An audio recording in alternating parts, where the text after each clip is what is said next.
Hello, greetings grown-ups. My name is Mariah and I work for the Saskatoon Public Library. I'm here on Treaty 6 territory, the homeland of the Métis. Just acknowledging that we are all treaty people here. And I'm going to continue reading to you from Ender's Game. We are on chapter 3 now, the chapter entitled Graph. So, without further ado, here we go. The sister is our weak link. He really loves her. I know. She can undo it all from the start. He won't want to leave her. So what are you going to do? Persuade him that he wants to come with us more than he wants to stay with her. How will you do that? I'll lie to him. And if that doesn't work, then I'll tell the truth. We're allowed to do that in emergencies. We can't plan for everything, you know. Ender wasn't very hungry during breakfast. He kept wondering what it would be like at school, facing Stilson after yesterday's fight, what Stilson's friends would do. Probably nothing, but he couldn't be sure. He didn't want to go. You're not eating, Andrew, his mother said. Peter came into the room. Morning, Ender. Thanks for leaving your slimy washcloth in the middle of the shower. Just for you, Ender murmured. Andrew, you have to eat. Ender held out his wrists, a gesture that said, so feed it to me through a needle. Very funny, Mother said. I try to be concerned, but it makes no difference to my genius children. It was all your genes that made us geniuses, Mom, said Peter. We sure didn't get any from Dad. I heard that, Father said, not looking up from the news that was being displayed on the table while he ate. It would have been wasted if you hadn't. The table beeped. Someone was at the door. Who is it? Mother asked. Father thumbed a key and the man appeared on the video. He was wearing the only military uniform that meant anything anymore. The IF, the International Fleet. I thought it was over, said Father. Peter said nothing, just poured milk over his cereal, and Ender thought, maybe I won't have to go to school today after all. Father coated the door open and got up from the table. I'll go see to it, he said. Stay and eat. They stayed, but they didn't eat. A few moments later, Father came back into the room and beckoned to Mother. You're in deep poo, said Peter. They found out what you did to that little kid at school, and now they're going to make you do time out in the belt. I'm only 6, moron. I'm a juvenile. You're a third turd. You've got no rights. Valentine came in, her hair in a sleepy halo around her face. Where's Mom and Dad? I'm too sick to go to school. Another oral exam, huh? Peter said. Shut up, Peter, said Valentine. You should relax and enjoy it, said Peter. It could be worse. I don't know how. It could be an anal exam. Yuck, yuck, Valentine said. Where are Mother and Father? Talking to a guy from IF. Instinctively, she looked at Ender. After all, for years they had expected someone to come and tell them that Ender had passed, that Ender was needed. That's right, look at him, Peter said. But it might be me, you know. They might have realized I was the best of the lot after all. Peter's feelings were hurt, and he was being a snot, as usual. The door opened. Ender, said Father, you'd better come in here. Sorry, Peter, Valentine taunted. Father glowered. Children, this is no laughing matter. Ender followed Father into the parlor. The IF officer rose to his feet when they entered, but he did not extend a hand to Ender. Mother was twisting her wedding band on her finger. Andrew, she said, I never thought you were the kind to get into a fight. The Stilson boy is in the hospital, Father said. You really did a number on him. With your shoe, Ender. That wasn't exactly fair. Ender shook his head. He had expected someone from school to come about Stilson, not an officer of the fleet. This was more serious than he had thought, and he couldn't think what else he could have done. "Do you have any explanation for your behavior, young man?" asked the officer. Ender shook his head again. He didn't know what to say, and he was afraid to reveal himself to be any more monstrous than his actions made him out to be. "We're willing to consider extenuating circumstances," the officer said, "but I must tell you it doesn't look good. Kicking him in the groin, kicking him repeatedly in the face and body when he was down. It sounds like you really enjoyed it." I didn't," Ender whispered. "Then why did you do it?" He had his gang there," Ender said. "So, this excuses anything?" "No." "Tell me why you kept on kicking him. You had already won." "Knocking him down won the first fight. I wanted to win all the next ones too, so that they'd leave me alone." Ender couldn't help it. He was too afraid, too ashamed of his own acts. Though he tried not to, he cried again. Ender did not like to cry, and rarely did. Now, in less than a day, he had done it 3 times, and each time was worse. To cry in front of his mother and father and this military man, that was shameful. "You took away the monitor," Ender said. "I had to take care of myself, didn't I?" "Ender, you should have asked a grown-up for help," Father began. But the officer stood up and stepped across the room to Ender. He held out his hand. "My name is Graff, Ender.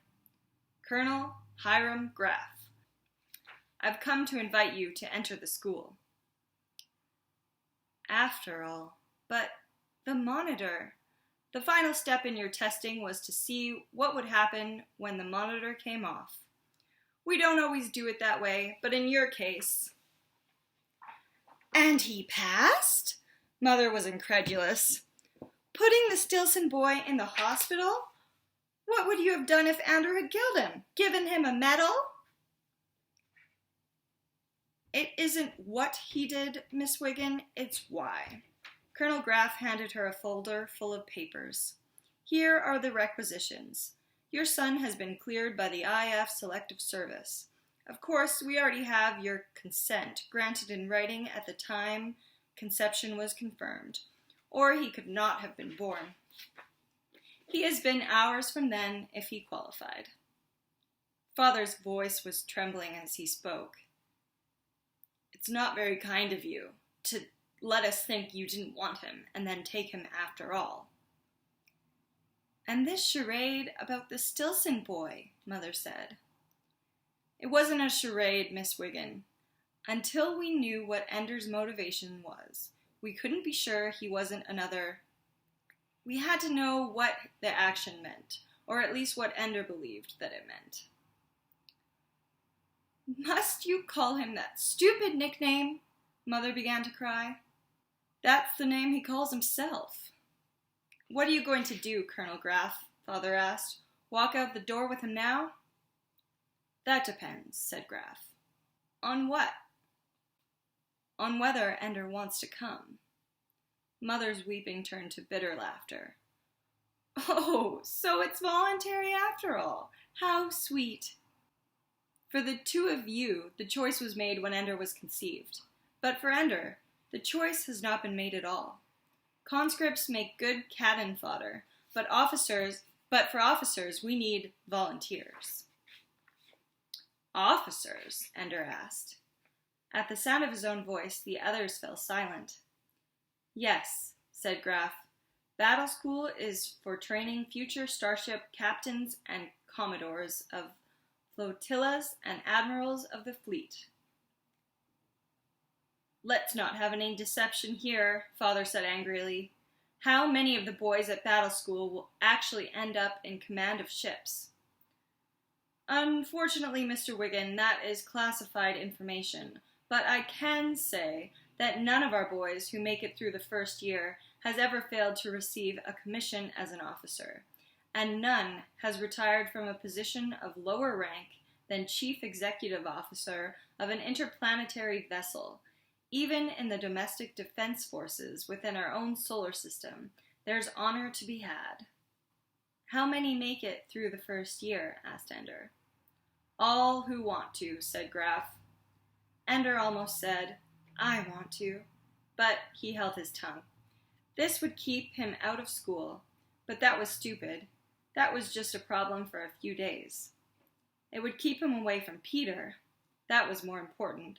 That might be a matter of life and death itself. But to leave mother and father, and above all, to leave Valentine, and become a soldier. Ender didn't like fighting.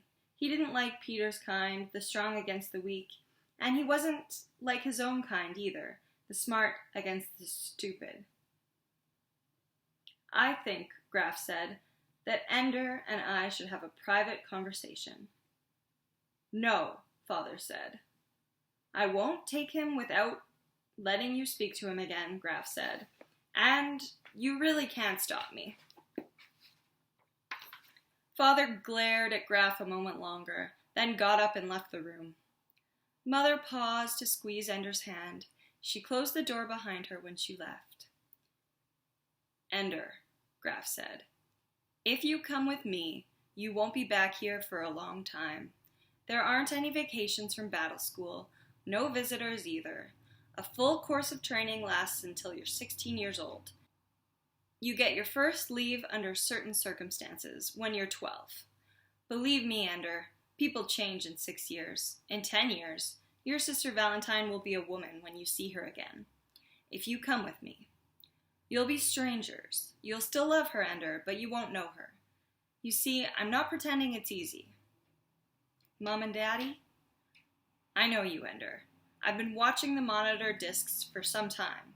You won't miss your mother and father. Not much, not for long. And they won't miss you either. Not for long. Tears came to Ender's eyes in spite of himself. He turned his face away, but would not reach up to wipe them. They do love you, Ender. But you have to understand what your life has cost them. They were born religious, you know. Your father was baptized with the name John Paul Wierzek, Catholic.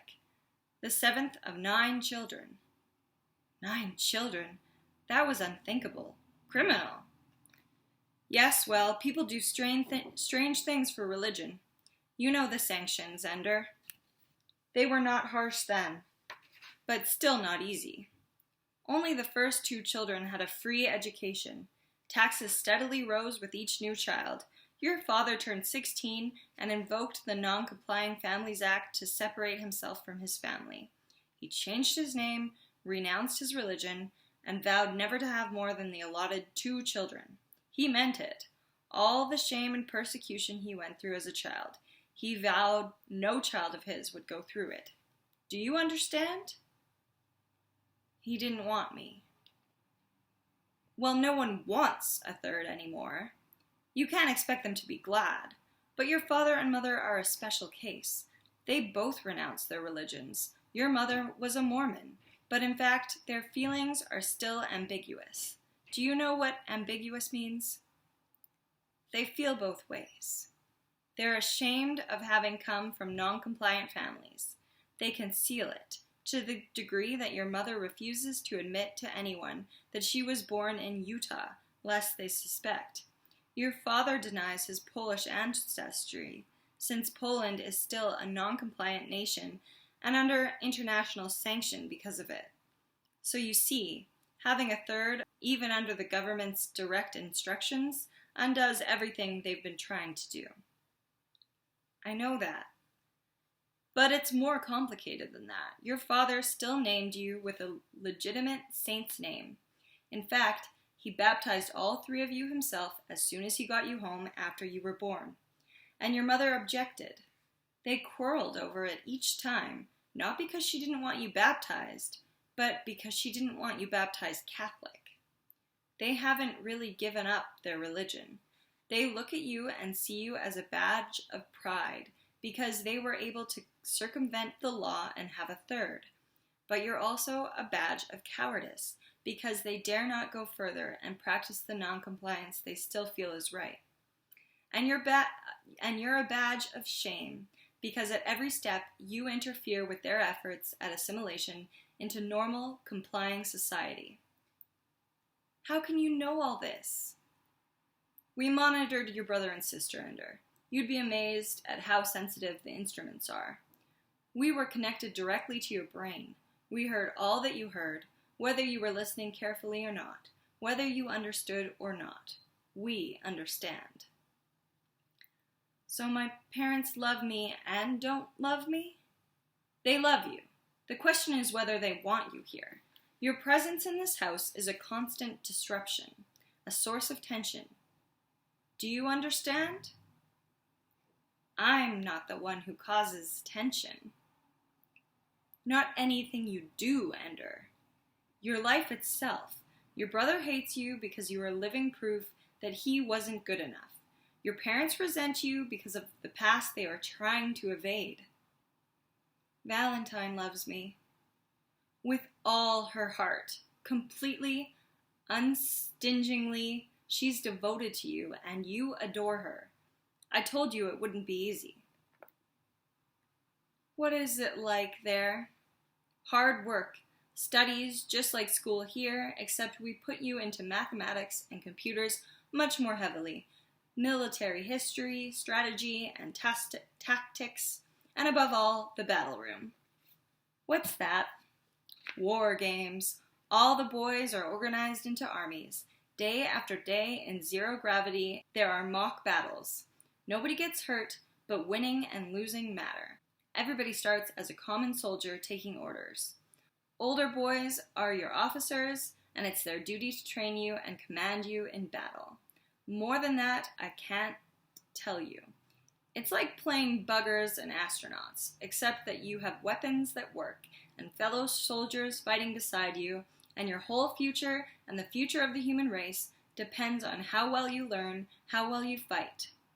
It's a hard life, and you won't have a normal childhood, of course. With that in mind, and as a third to boot, you won't have a particularly normal childhood anyways. All boys? A few girls. They don't often pass the test to get in. Too many centuries of evolution are working against them. None of them will be like Valentine anyway. But there'll be brothers there, Ender. Like Peter? Peter wasn't accepted, Ender, for the very reason that you hate him.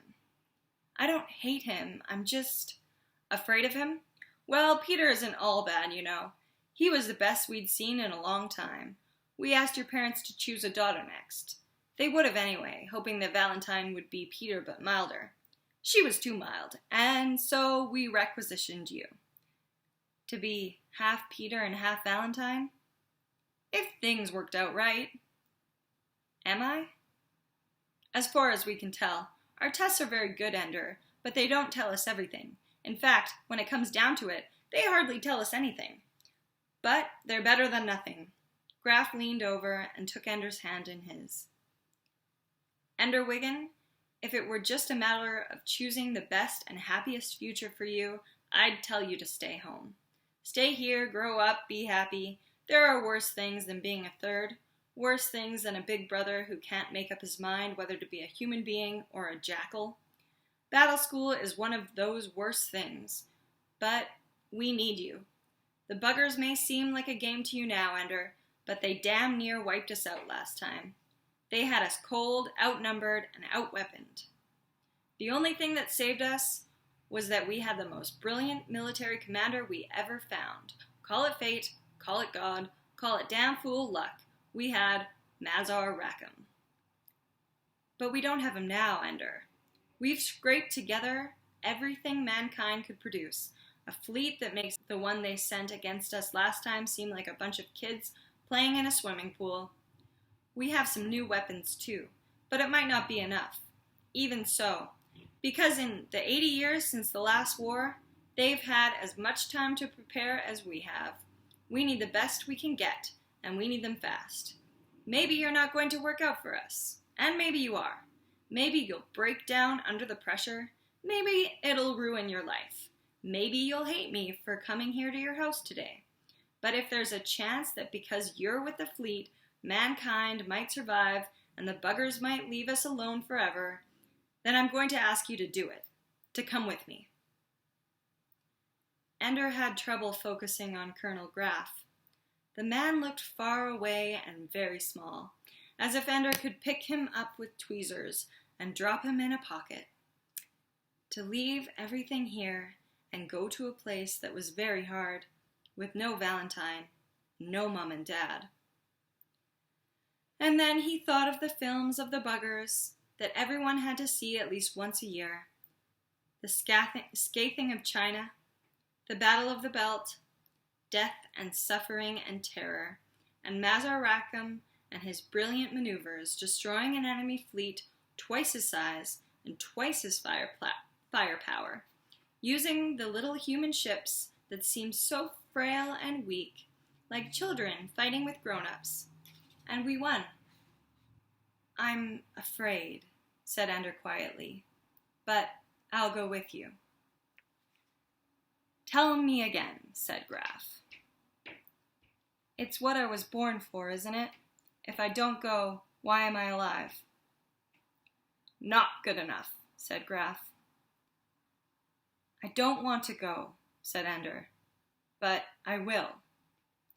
Graff nodded. You can change your mind. Up until the time you get in the car with me, you can change your mind. After that, you stay at the pleasure of the International Fleet. Do you understand that? Ender nodded. All right, let's tell them. Mother cried. Father held Ender tight.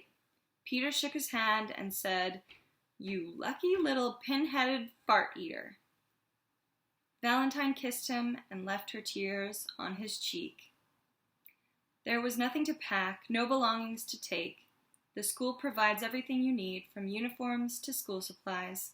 And as for toys, there's only one game.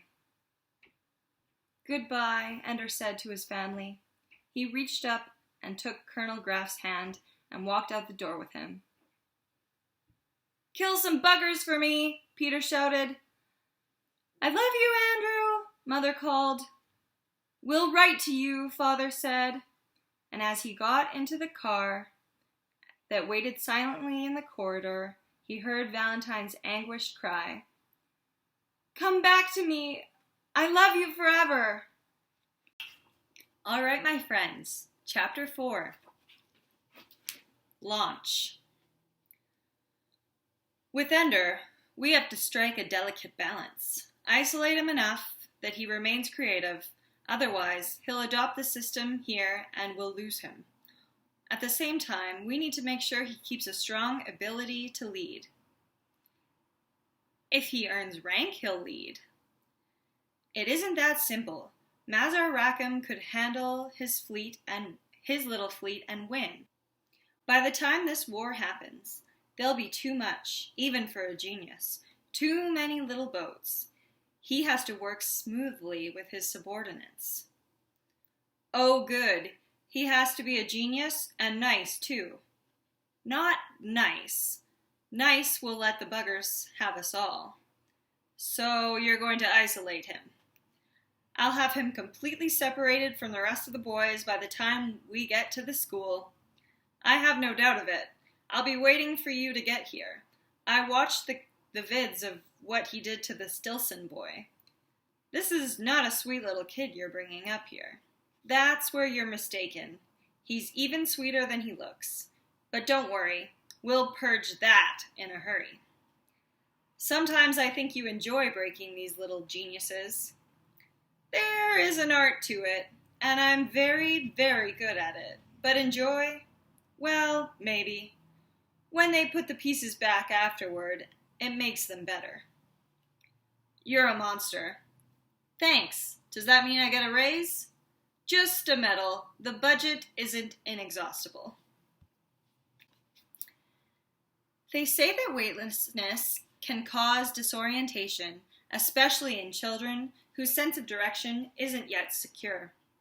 But Ender was disoriented before he left Earth's gravity. Before the shuttle launch even began, There were 19 other boys in his launch. They filed out of the bus and into the elevator. They talked and joked and bragged and laughed. Ender kept his silence. He noticed how Graf and the other officers were watching them, analyzing.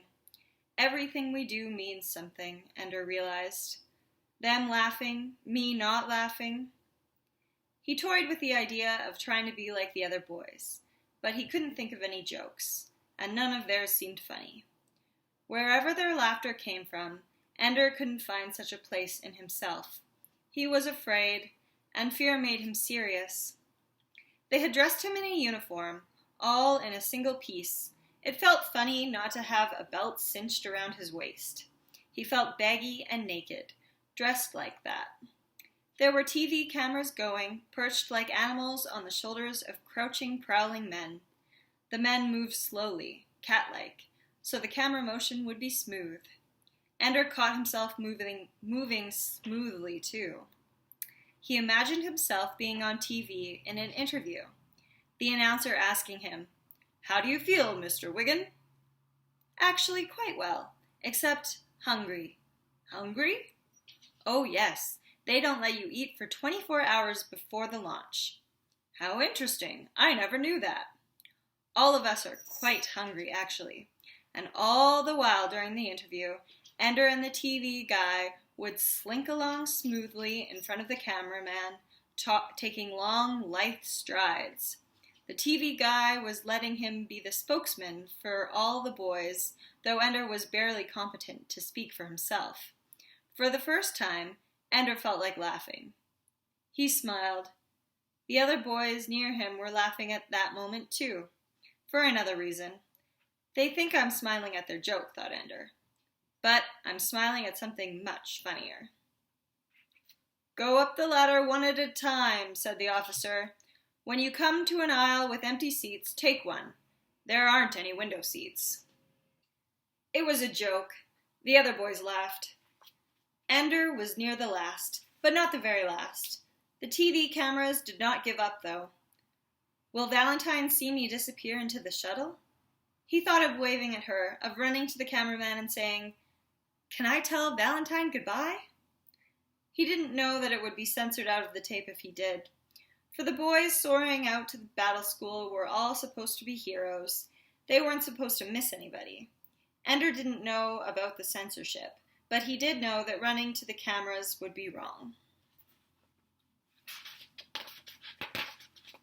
He walked the short bridge to the door in the shuttle. He noticed that the wall to his right was carpeted like a floor. That was where the disorientation began. The moment he thought of the wall as a floor, he began to feel like he was walking on a wall. He got to the ladder and noticed that the vertical surface behind it was also carpeted. I am climbing up the floor, hand over hand, step by step. And then, for fun, he pretended that he was climbing down the wall. He did it almost instantly in his mind, convinced himself against the best evidence of gravity until he reached an empty seat. He found himself gripping the seat tightly, even though gravity pulled him firmly against it. The other boys were bouncing on their seats a little, poking and pushing and shouting. Ender carefully found the straps, figured out how they fit together to hold him at crotch, waist, and shoulders. He imagined the ship dangling upside down on the undersurface of the earth, the giant fingers of gravity holding them firmly in place. But we will slip away, he thought. We are going to fall off this planet.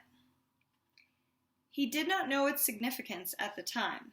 Later, though, he would remember that it was even before he left Earth that he first thought of it as a planet, like any other, not particularly his own. "Oh, already figured it out?" said Graf. He was standing on the ladder. "Coming with us?" Ender asked. "I don't usually come down for recruiting," Graf said. "I'm kind of in charge there, administrator of the school, like a principal. They told me I had to come back or I'd lose my job." He smiled. Ender smiled back. He felt comfortable with Graf. Graf was good. And he was principal of battle school. Ender relaxed a little. He would have a friend there. Adults helped the other boys belt themselves in place, those who hadn't done as Ender did. Then they waited for an hour while a TV at the front of the shuttle introduced them to the shuttle flight, the history of spaceflight, and their possible future with the great starships of the IF. Very boring stuff. Ender had seen such films before, except that he had not been belted into a seat inside the shuttle, hanging upside down from the belly of the Earth. The launch wasn't bad, a little scary, some jolting, a few moments of panic that this might be the first failed launch since the early days of the shuttle. The movies hadn't made it plain how much violence you could experience lying on your back in a soft chair. Then it was over, and he really was hanging on by the straps. No gravity anywhere. But because he had already reoriented himself, he was not surprised when Graf came up the ladder backwards, as if he were climbing down to the front of the shuttle. Nor did it bother him when Graf hooked his feet under a rung and pushed off with his hands, so that suddenly he swung upright, as if this were an ordinary airplane. The reorientations were too much for some. One boy gagged. Ender understood then why they had been forbidden to eat anything for 24 hours before the launch. Vomiting in null gravity wouldn't be fun. But for Ender, Graf's gravity game was fun, and he carried it further, imagining that Graf was actually hanging upside down from the center aisle, and then picturing him sticking out straight from the side wall. Gravity could go any which way. However I want it to go, I can make Graf stand on his head, and he doesn't even know it. What do you think is so funny, Wiggin? Graf's voice was sharp and angry. What did I do wrong, thought Ender. Did I laugh out loud? I asked you a question, soldier, barked Graf. Oh, yes, this is the beginning of the training routine. Ender had seen some military TV shows, and they were always shouted at a lot in the beginning of training before the soldiers and the officer became good friends. Yes, sir, Ender said. Well, answer it then. I thought of you hanging upside down by your feet. I thought it was funny. It sounded stupid now, with Graf looking at him coldly. To you, I suppose it is funny. Is it funny to anybody else here? Murmurs of no. Well, why isn't it? Graf looked at them all with contempt. Scumbrains? That's what we've got on this launch. Pin-headed little morons. Only one of you had the brains to realize that in null gravity, directions are whatever you conceive them to be. Do you understand that, Shafts? The boy nodded. No, you didn't. Of course you didn't. Not only stupid, but a liar, too. There's only one boy on this launch with any brains at all, and that's Ender Wiggin. Take a good look at him, little boys. He's going to be a commander when you're still in diapers up there, because he knows how to think in null gravity, and you all just want to throw up. This wasn't the way this show was supposed to go. Graf was supposed to pick on him, not set him up as the best. They were supposed to be against each other at first, so that they could become friends later. Most of you are going to ice out. Get used to that, little boys.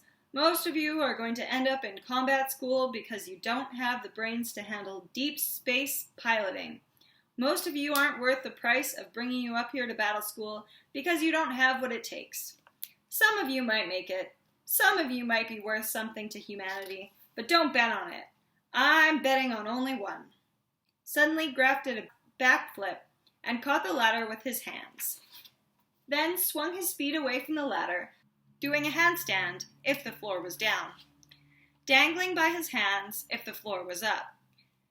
Hand over hand, he swung himself back along the aisle to the seat. Looks like you've got it made here, whispered the boy next to him. Ender shook his head. Oh, won't even talk to me? The boy said. I didn't ask him to say that stuff, Ender whispered. He felt a sharp pain on the top of his head. Then again, some giggles from behind him. The boy in the seat back must have unfastened his straps.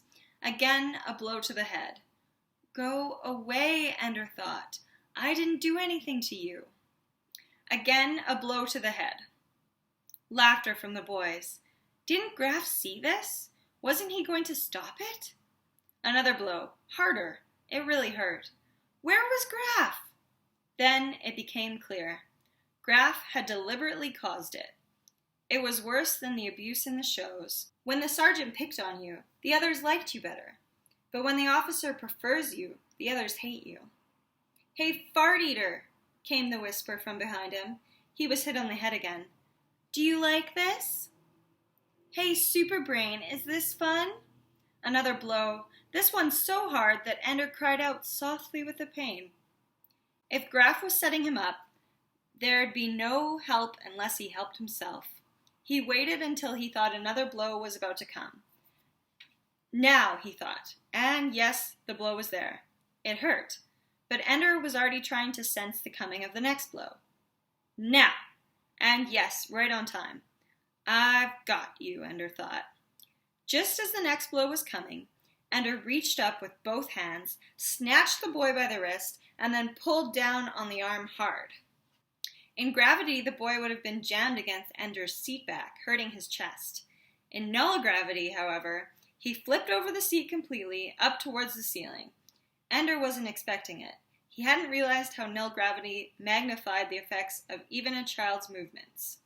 The boy sailed through the air, bouncing against the ceiling, then down against another boy in his seat, then out into the aisle, his arms flailing until he screamed as his body slammed into the bulkhead at the front of the compartment, his left arm twisted under him. It took only seconds. Graf was already there, snatching the boy out of the air. Deftly, he propelled him down the aisle towards the other man. "Left arm, broken, I think," he said. In moments, the boy had been given a drug and lay quietly in the air as the officer ballooned a splint around his arm. Ender felt sick. He had only meant to catch the boy's arm. No, he had meant to hurt him, and he had pulled with all his strength. He hadn't meant it to be so public, but the boy was feeling exactly the pain Ender had meant him to feel. Null gravity had betrayed him, that was all. I am Peter. I am just like him, and Ender hated himself. Graf stayed at the front of the cabin. "What are you, slow learners? In your feeble little minds, haven't you picked up on one little fact? You were brought here to be soldiers. In your old schools, in your old families, maybe you were the big shot. Maybe you were tough. Maybe you were smart. But we chose the best of the best. And that's the only kind of kid you're going to meet now. And when I tell you Ender Wiggin is the best in this launch, take the hint, my little dorklings. Don't mess with him. Little boys have died in battle school before. Do I make myself clear?" There was silence the rest of the launch. The boy sitting next to Ender was scrupulously careful not to touch him. "I am not a killer," Ender said to himself over and over. "I am not Peter. No matter what Graf says, I am not. I was defending myself. I bore it a long time. I was patient. I'm not what he said." A voice over the speaker told them they were approaching the school. It took 20 minutes to decelerate and dock. Ender lagged behind the others. They were not unwilling to let him be the last to leave the shuttle. Climbing upward in the direction that had been down when they embarked, Graf was waiting at the end of the narrow tube that led from the shuttle into the heart of battle school. "Was it a good flight, Ender?" Graf asked cheerfully. "I thought you were my friend." Despite himself, Ender's voice trembled. Graf looked puzzled. "Whatever gave you that idea, Ender?" Because you spoke nicely to me and honestly. You didn't lie." "I won't lie now either," said Graf. "My job isn't to be friends. My job is to produce the best soldiers in the world. In the whole history of the world, we need a Napoleon, an Alexander, except that Napoleon lost in the end, and Alexander flamed out and died young. We need a Julius Caesar, except that he made himself a dictator and died for it. My job is to produce such a creature and all the men and women he'll need to help him. Nowhere in that does it say I have to make friends with children." "You made them hate me." "So? What will you do about it? Crawl into a corner? Start kissing their little backsides so they'll love you again? There's only one thing that will make them stop hating you, and that's being so good at what you do that they can't ignore you. I told them you were the best. Now you damn well better be. What if I can't? Then too bad. Look, Ender, I'm sorry if you're lonely and afraid, but the buggers are out there. 10 billion, 100 billion, a million billion of them for all we know, with as many ships for all we know, with weapons we can't understand, and a willingness to use those weapons to wipe us out. It isn't the world at stake, Ender, just us, just humankind. As far as the rest of the biosphere is concerned, we could be wiped out and it would adjust. It would get on with the next step in evolution. But humanity doesn't want to die. As a species, we have evolved to survive. And the way we do it is by straining and straining, and at last, every few generations, giving birth to genius. The one who invents the wheel, and light, and flight, the one who builds a city, a nation, an empire. Do you understand any of this? Ender thought he did, but he wasn't sure, and so said nothing. No, of course not. So I'll put it bluntly. Human beings are free except when humanity needs them. Maybe humanity needs you to do something. Maybe humanity needs me to find out what you're good for. We might both do despicable things, Ender, but if humankind survives, then we were good tools. Is that all? Just tools? Individual human beings are all tools that the others use to help us all survive. That's a lie. No, it's just a half-truth. You can worry about the other half after we win this war. It'll be over before I grow up, Ender said. I hope you're wrong, said Graf. By the way, you aren't helping yourself at all, talking to me. The other boys are no doubt telling each other that old Ender Wiggin is back there looking up to Graf. If word once gets around that you're a teacher's boy, you're iced for sure. In other words, go away and leave me alone. Goodbye, Ender said. He pulled himself hand over head along the tube where the boys had gone. Graf watched him go. One of the teachers near him said, Is that the one? God knows, said Graf. If Ender isn't him, then he'd better show up soon. Maybe it's nobody, said the teacher. Maybe. If that's the case, Anderson, then in my opinion, God is a bugger. You can quote me on that. I will. They stood in silence a while longer. Anderson? The kid's wrong. I am his friend. I know. He's clean, right to the heart. He's good. I've read the reports. Anderson, think what we're going to do to him. Anderson was defiant. We're going to make him the best military commander in history.